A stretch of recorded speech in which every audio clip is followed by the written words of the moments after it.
Bapak Ibu? Masih ada, haleluya. Masih bisa berkata puji Tuhan. Baik, haleluya.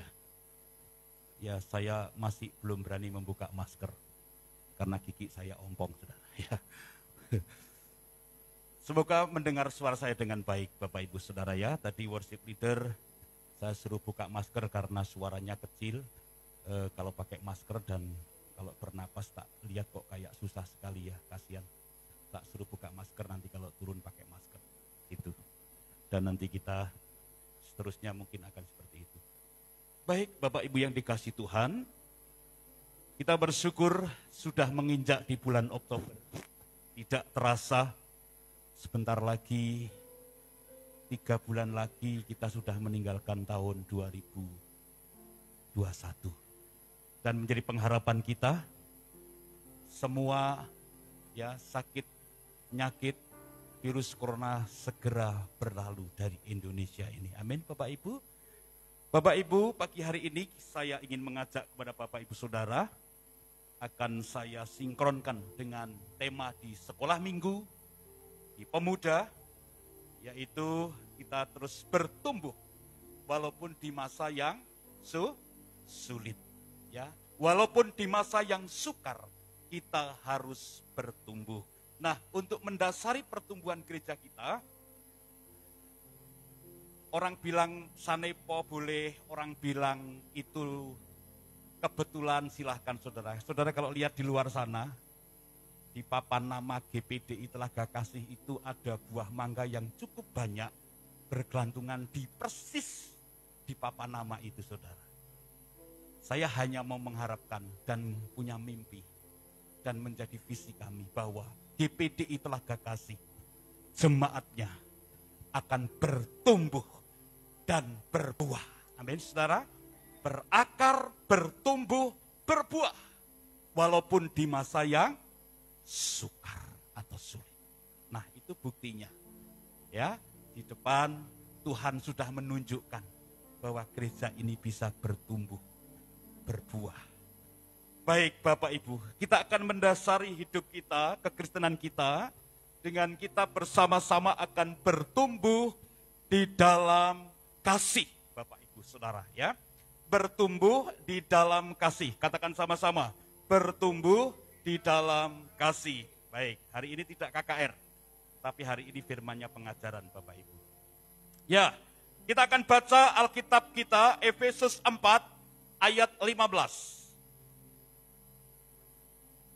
Efesus pasal 4 ayat 15 dan ayat 16. Kita akan baca bersama-sama firman Tuhan ini. Yang tidak membawa Alkitab bisa melihat di LCD, Bapak Ibu. Ya, sudah ada di situ. Kalau sudah ketemu katakan oye. Kita baca sama-sama, 1, 2, 3. Tetapi dengan teguh berpegang kepada kebenaran di dalam kasih kita, bertumbuh di dalam segala hal ke arah Dia, Kristus yang adalah kepala.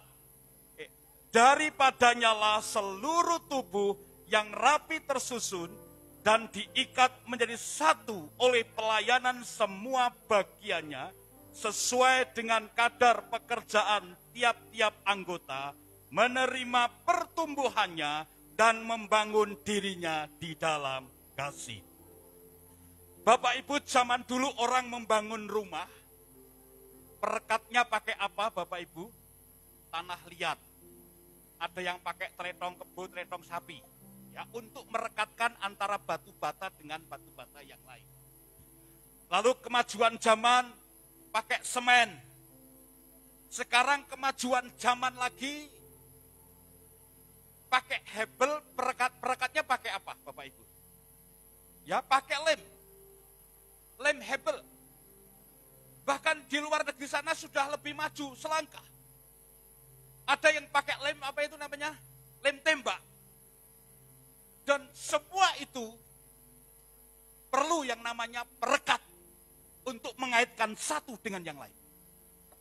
Nah, dalam Efesus ini sedang menggambarkan sebuah kehidupan salah satu jemaat di Efesus di mana mereka diharapkan, dianjurkan, semua anggotanya tersusun rapi, menurut bagiannya masing-masing. Di situ ada pelayanan jawatan nabi, ada pelayanan jawatan rasul, ada jemaat biasa, ada pelayan-pelayan mimbar, ada penatua, ada ahli-ahli pengkhotbah, semua ada di situ. Tapi Rasul Paulus berkata, mereka rapi, tersusun, masing-masing sesuai dengan kadarnya masing-masing.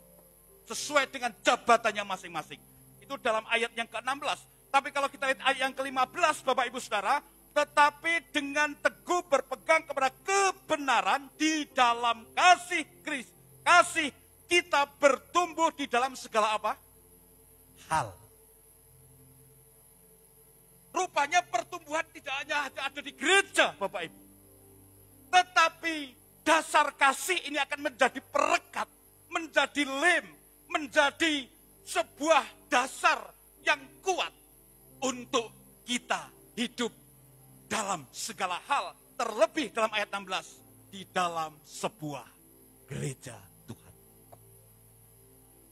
Nah, betapa indahnya, betapa luar biasanya kalau masing-masing jemaat hidupnya dibangun dengan dasar apa? Kasih. Maka dari itu Bapak Ibu, saya ingin mengajak jemaat-jemaat di tempat ini. Saya tidak henti-hentinya mengajar Bapak Ibu Saudara dan belajar bersama untuk kita terus bertumbuh di dalam apa Saudara? Kasih. Nah, apa kata Alkitab tentang kasih, Bapak Ibu Saudara? Ya. Matius 22:37. Kasih adalah hukum. Ya, kasih adalah aturan. Mari kita lihat, ya, hukum yang tertinggi. Matius 22 ayat 37. 38 dan 39. Ini kata siapa, Saudara? Kata Yesus ya, mari kita baca. Apa kata Alkitab tentang kasih itu?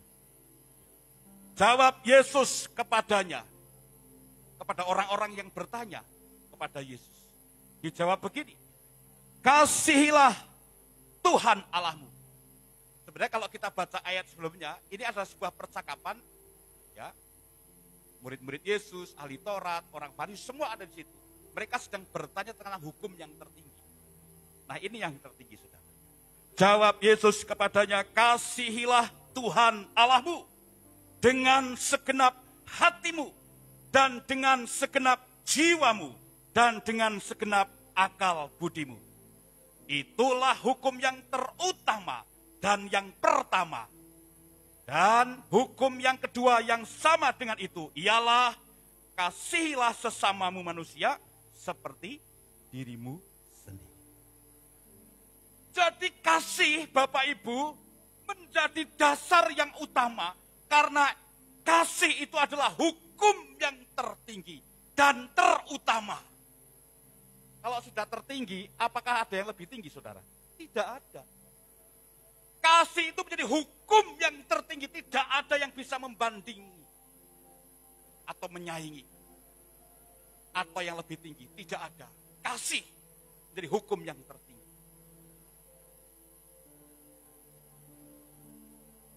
Maka Bapak Ibu Saudara, saya rindu jemaat GPDI Telaga Kasih hidup didasari karena kasih. Dan Yesus menjelaskan di situ, hukum kasih itu dipraktekkan mengasihi Tuhan. Lalu yang kedua mengasihi siapa? Sesama manusia. Nah, saya nggak jelaskan itu dulu, ya nanti kalau ada kesempatan bisa jelaskan itu. Tapi saat ini saya ingin mendasar, ini menjadi dasar. Bahwa kekristenan kita harus didasari, dilekatkan, dikasih perekat yang namanya kasih. Supaya apa? Jemaat itu tersusun dengan rapi, terbangun dengan rapi. Diibaratkan Rasul Paulus seperti tembok bata yang disusun menjadi tembok yang rapi. Bapak Ibu Saudara, kata Alkitab, kasih adalah hukum yang tertinggi. Nah, apalagi kata Alkitab? Yohanes 15 ayat 12 sampai 13 berkata begini. Inilah perintahku, yaitu supaya kamu saling mengasihi, seperti aku telah mengasihi kamu. Tidak ada kasih yang lebih besar daripada kasih seorang yang memberikan nyawanya untuk sahabat-sahabat. Bapak Ibu, kata Yesus,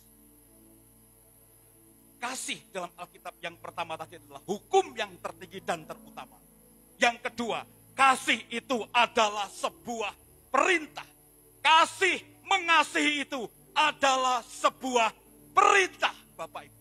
Nah, kalau itu menjadi sebuah perintah, berarti kita harus apa, saudara? Kalau itu menjadi perintah, tadi saya dimintain tolong, diperintah Pak Gideon, tolong ambilkan obeng. Saya mengambilkan obeng. Tadi saya memerintah adik Yori, tolong dek ambilkan tutup perjamuan. Dia pergi ke belakang, minta sama Tante Rida, ambil itu tutup perjamuan. Kalau kasih itu menjadi perintah, selain hukum yang tertinggi yang kita pelajari, yang kedua, kasih itu adalah perintah yang harus kita lakukan. Kasih mengasihi itu adalah perintah. Bukan kewajiban, bukan tugas, tapi itu adalah perintah. Mandat langsung dari Tuhan. Untuk mengasihi siapa? Tadi dijelaskan di ayat sebelumnya. Mengasihi Tuhan dan mengasihi sesama.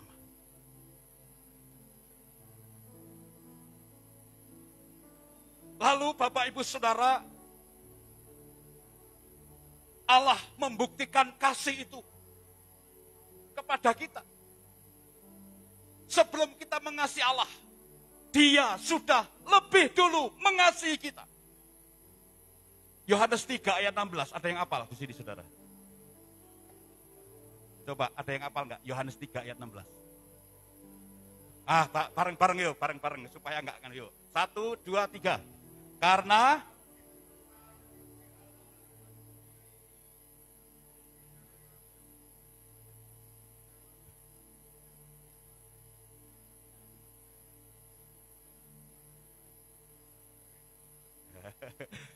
nanti dibaca di rumah ya. Jadi karena begitu besar ya kasih Allah itu akan dunia ini, sehingga Ia mengaruniakan anaknya yang tunggal, supaya kita yang percaya tidak binasa, melainkan beroleh hidup yang bukti kasih Allah kepada kita. Bapa kita Allah Yehova itu, Dia memberikan anaknya untuk kita. Melalui apa? Kelahiran, kematian, dan kebangkitannya. Kita beroleh anugerah, keselamatan yang pagi hari ini kita rayakan. Adanya perjamuan, karena adanya kasih Allah yang besar buat saya dan Bapak Ibu Saudara. Tanpa kasih Allah, kita tidak bisa menerima anugerah. Tanpa kasih Allah, kita tidak bisa menerima berkat-berkat Tuhan. Bahkan tadi ayat yang kita baca dalam Yohanes tadi, Dia rela memberikan nyawanya. Untuk siapa Bapak Ibu? Untuk kita. Bahkan Dia rela mati di kayu salib. Kalau kita baca dalam ayat-ayat yang lain, dikatakan, dan dalam keadaan sebagai manusia, Ia telah merendahkan dirinya dan taat sampai mati. Dia mati buat siapa? Buat kita. Bapa memberikan Yesus kepada kita. Lalu Yesus memberikan nyawanya untuk kita. Karena kita bukan orang lain. Kita dianggap sebagai apa, saudara? Sahabat-sahabatnya. Maka betapa pentingnya kasih itu, saudara. Allah sudah memberi keteladanan kasih dalam kehidupan kita. Kalau kita anak-anaknya paling tidak mirip. Betul, saudara? Paling tidak mirip. Saya lihat di video-videonya anak saya, si Semi yang sekarang sedang sekolah pendeta, saudara. Saya nggak ngelegewo, tapi yang ngelegewo orang lain. Ketika dia dipercaya main musik, Istri saya bilang, loh Opa, gayanya persis Papa. Loh Opa, gayanya itu loh. Lalu ketika dia berkhotbah ya, di session gitu, dipercaya, di doa pagi, di session, dipercaya di khotbah. Malam-malam jam 1, Pak, minta bahan khotbah.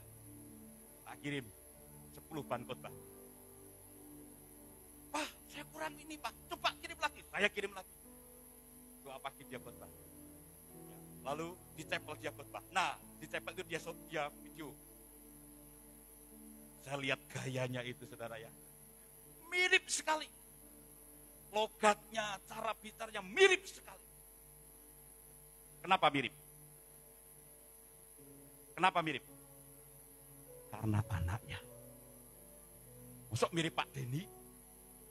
Bapaknya saya kok mirip Pak Denny? Kan lucu. Kayak dulu lahirnya Revel gitu ya saudara ya. Loh, kok orang mirip aku gitu saudara. Loh, kok sipit? Saya bingung saudara. Kok orang mirip aku saudara. Weh, gede-gede persis saudara. Karena anaknya. Nah, kalau kita anak-anak Allah, secara otomatis, kalau Bapak kita penuh kasih, maka anak-anaknya akan penuh kasih.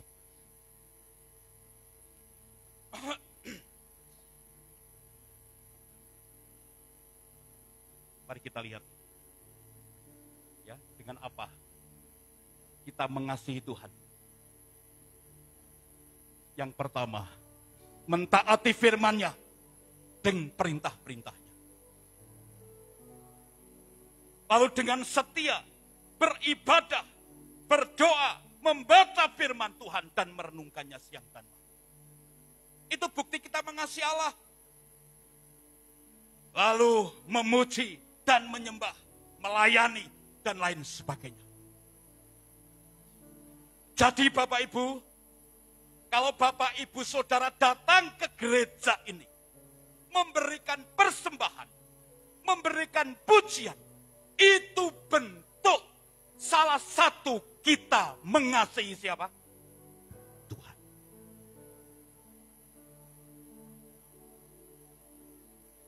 Kalau Pak Gideon ini jauh-jauh dari Semarang, Pak Luwis jauh-jauh dari Kelipang ke sini, bukan karena apa-apa, bukan karena pakewo dengan saya atau karena teman saya, bukan.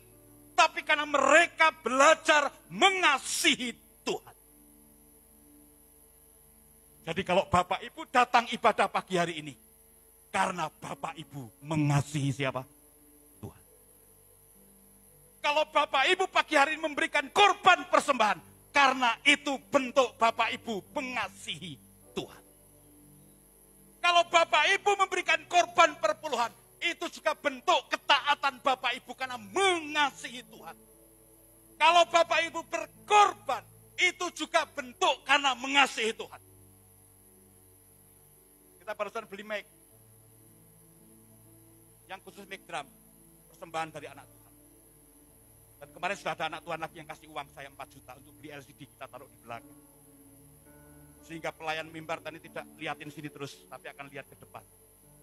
Gereja kita akan semakin maju, semakin luar biasa. Kalau orang-orangnya itu, hidupnya didasari kasih dan mengasihi Tuhan dengan tulus. Karena orang yang mengasihi dengan tulus, dia akan memberikan korban persembahan yang terbaik buat Tuhan. Speaker ini gereja hanya urun sekitar 1 juta. 1,5 juta dalam. Sampai tiang ini aja jemaat yang beli. AC ini persembahan jemaat. AC ini persembahan jemaat. Saya percaya. Laptop yang kita pakai persembahan jemaat. Saudara lakukan semua itu karena saudara mengasihi Tuhan. Kita akan lebih ya. Sudah mengasihi Tuhan sampai di sini jelas ya. Mengasihi Tuhan termasuk menyembah Tuhan, mendengar firman Tuhan, beribadah itu bentuk mengasihi Tuhan. Tapi mengasihi Tuhan yang tidak kelihatan itu harus diejawantahkan dalam kasih sehari-hari. Kita lihat salib ini Bapak Ibu. Salib ini kayunya naik ke atas satu, Yang satu naik miring begini. Horizontal dan vertikal. Kasih yang pertama itu kasih kepada Allah, Allah kepada kita. Tapi hukum yang kedua adalah kasihlah sesama manusia. Manusia dengan manusia. Kenapa saya gambarkan salib, Bapak Ibu? Ingat, ketika Yesus mati di kayu salib, di sebelahnya ada orang jahat, penjahat, di sebelahnya ada penjahat. Haleluya. Yesus berkata apa kepada orang jahat yang percaya kepada Yesus? Dia berkata apa? Kamu akan bersama-sama dengan aku di Firdaus. Karena kasih itu. Kasih kepada Allah, kasih kepada sesama. Itu harus berjalan bersamaan. Orang Temanggung bilang geroh. Orang sini bilang ngapusi. Berkata, aku mengasihi Engkau, Yesus. Tapi sama bojone we rak mengasihi. Sama anaknya aja enggak mengasihi. Sama orang tuanya aja enggak mengasihi. Sama tetangganya aja enggak mengasihi. Bagaimana kita bisa berkata, aku mengasihi Tuhan yang tidak kelihatan? Bapak Ibu, mari kita lihat. Ya. Bagaimana caranya bertumbuh dalam kasih dan apa yang harus kita lakukan? Yang pertama, lakukan semua pekerjaan dengan kasih. Lakukan semua pekerjaan dengan apa? Kasih. Kalau kita lakukan semua pekerjaan dengan kasih, saudara tidak akan ini loh. Coba yang ini dibaca, 1, 2, 3. Yang keras.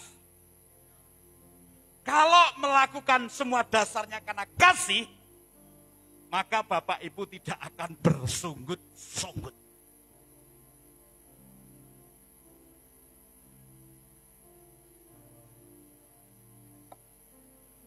Saya kemarin ke Batang,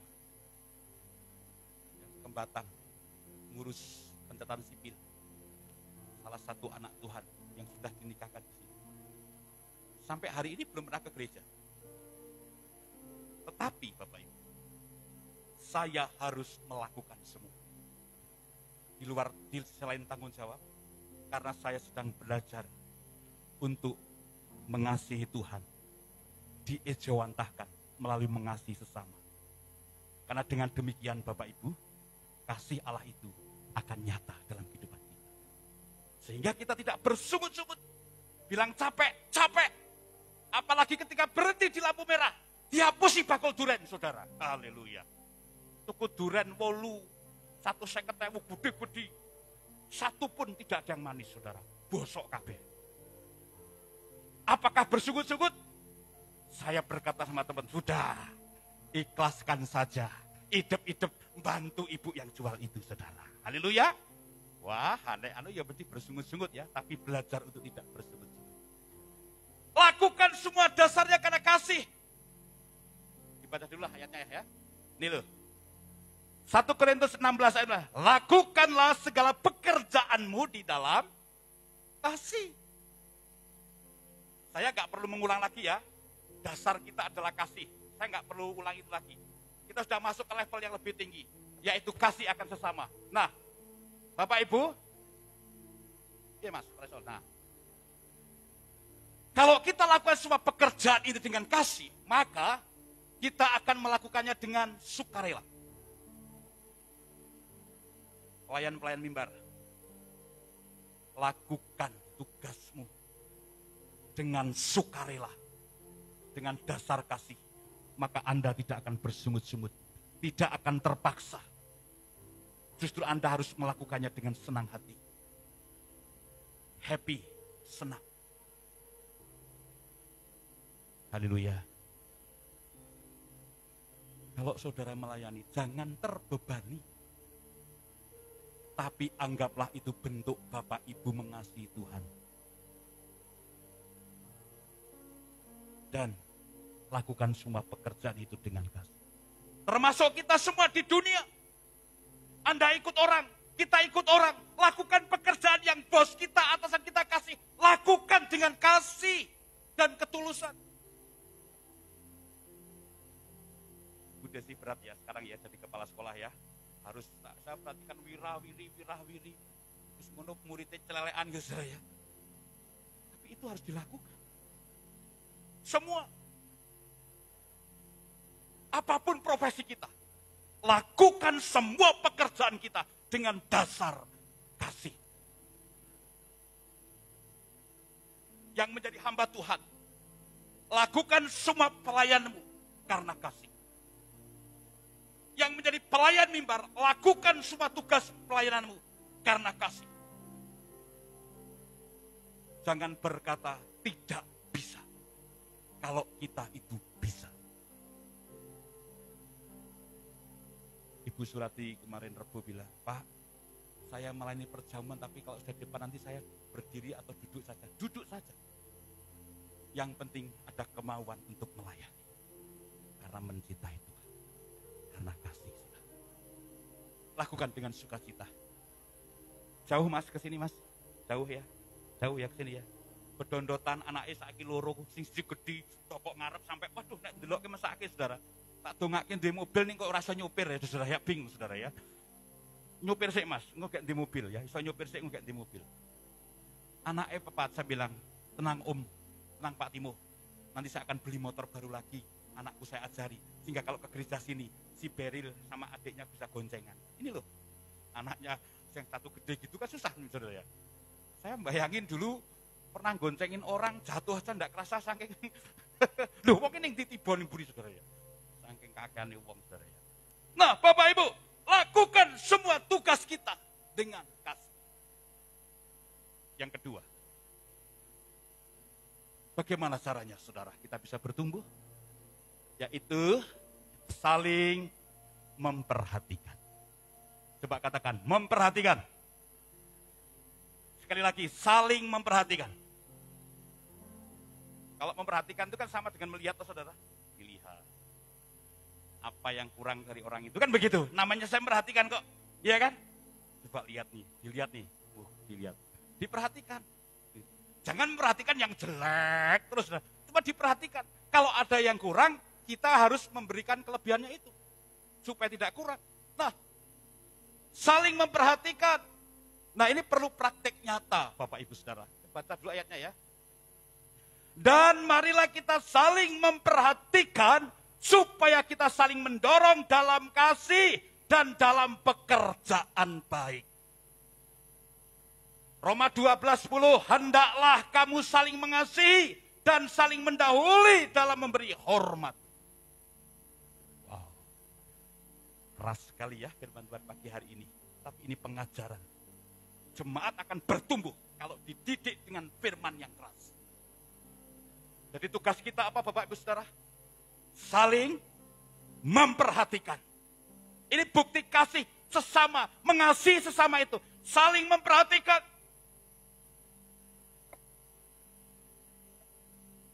Saya enggak bosan-bosan bicara di atas mimbar ini.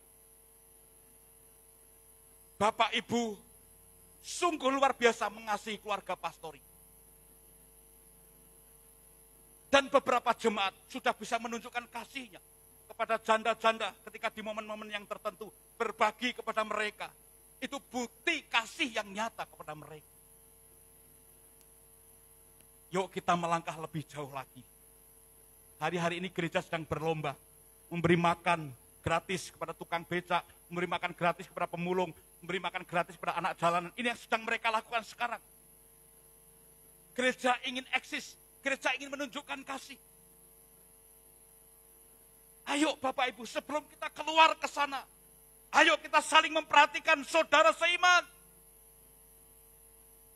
Termasuk kalau Bapak Ibu saudara punya teman, punya saudara seiman yang mereka mungkin lama sekali tidak ke gereja. Bentuk kasih kita.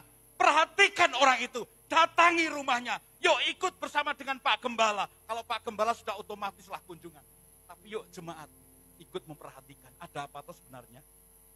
Memperhatikan, saling mendorong. Dalam apa? Berbuat baik. Saudara, mari kita lakukan ini. Bentuk kita bertumbuh dalam kasih Bapak Ibu. Saling mendorong, saling menguatkan, perhatikan. Ada hari-hari ini orang yang sedang lemah. Ayo kuatkan mereka. Sayang waktunya berjalan terus Bapak Ibu Saudara ya. Sudah setengah jam saya berdiri di sini. Baik, saya langsung aja Saudara ya. Jadi ingat Saudara, yuk saling memperhatikan sebagai bukti kasih kita kepada sesama.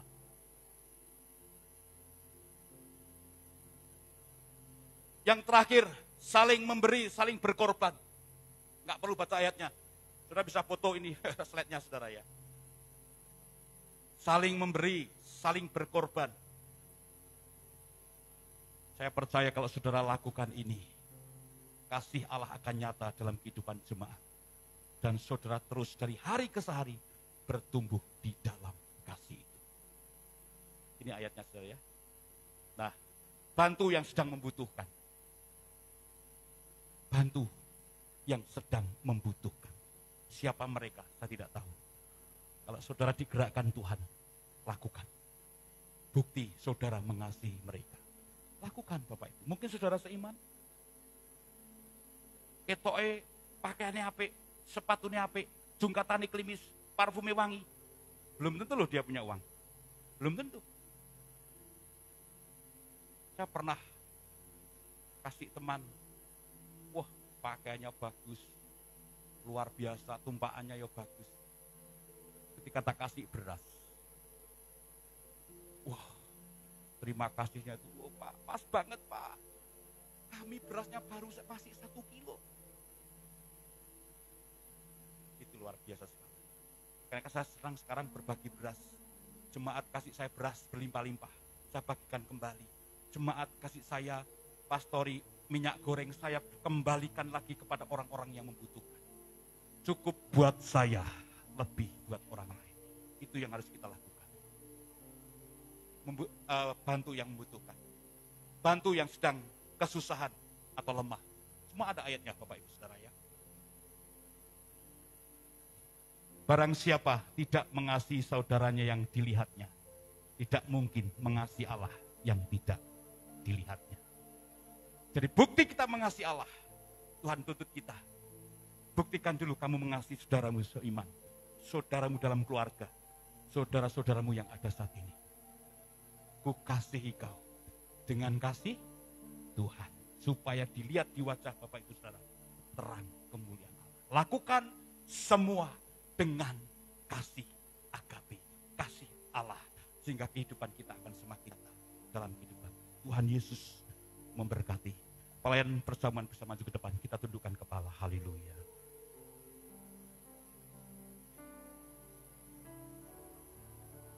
Mengasihi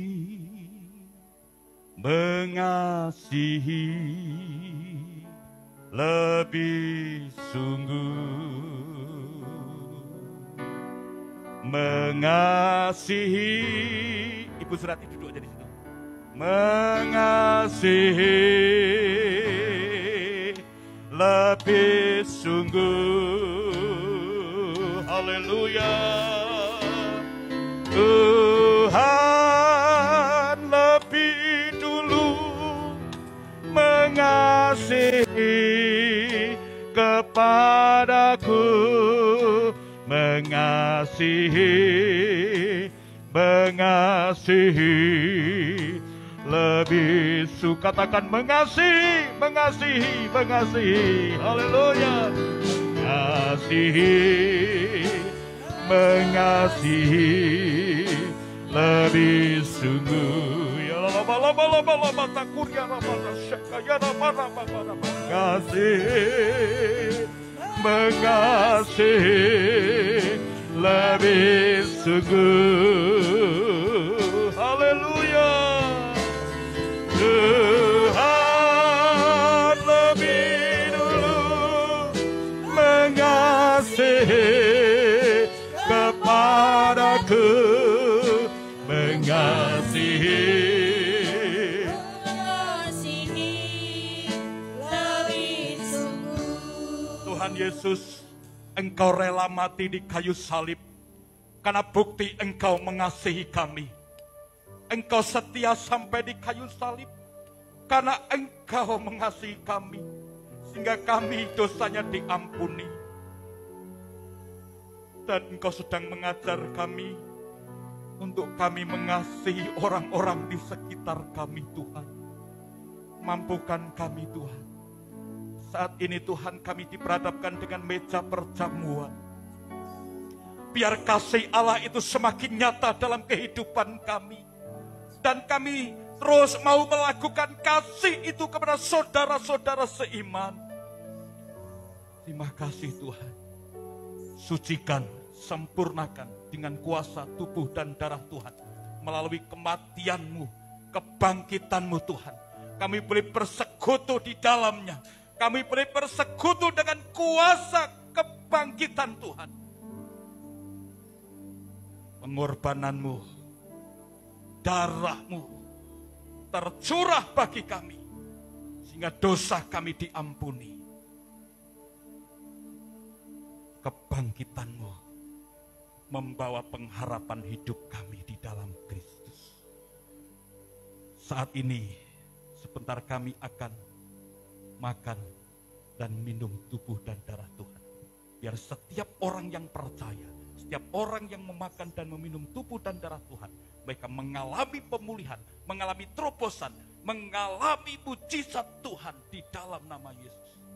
Kami serahkan anggur dan roti ini dalam tangan Tuhan, di dalam nama Yesus. Ubah. Dan anggur ini penuh kuasa, roti ini penuh kuasa. Di dalam nama Yesus, setiap orang yang memakannya mengalami perubahan hidup. Dalam nama Yesus, kami serahkan. Dan kami mau jadi roti yang terpecah bagi kami. Dalam nama Yesus, haleluya. Amin. Melayani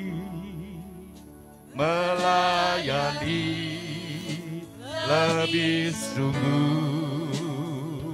Melayani Tuhan, melayani lebih sungguh. Haleluya, haleluya. Tuhan lebih dulu melayani kepadaku, melayani.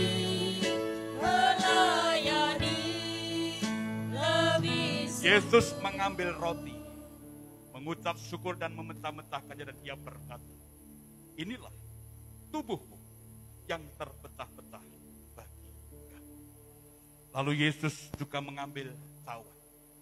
Ia berkata, inilah cawan perjanjian baru, atau darah yang ditumpahkan bagi kamu sekalian untuk pengampunan dosa.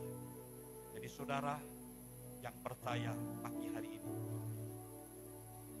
makan dan minum tubuh dan darah Tuhan, maka dosa kita diampuni, sakit kita disembuhkan.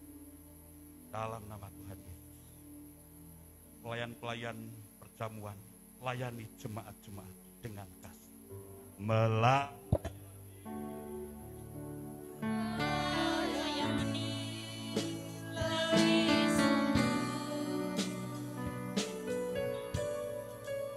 Melayani lebih sungguh. Tuhan lebih dulu, Tuhan lebih dulu melayani kepadaku, melayani lebih sungguh. Sekali lagi, melayani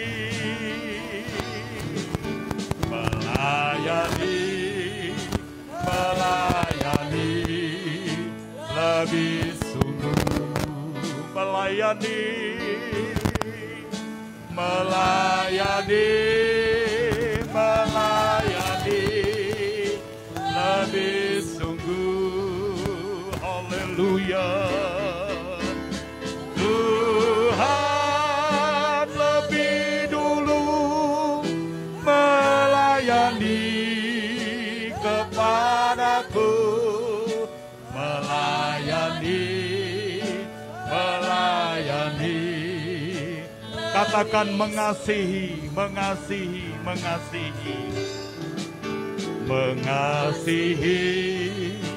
mengasihi, lebih sungguh mengasihi, mengasihi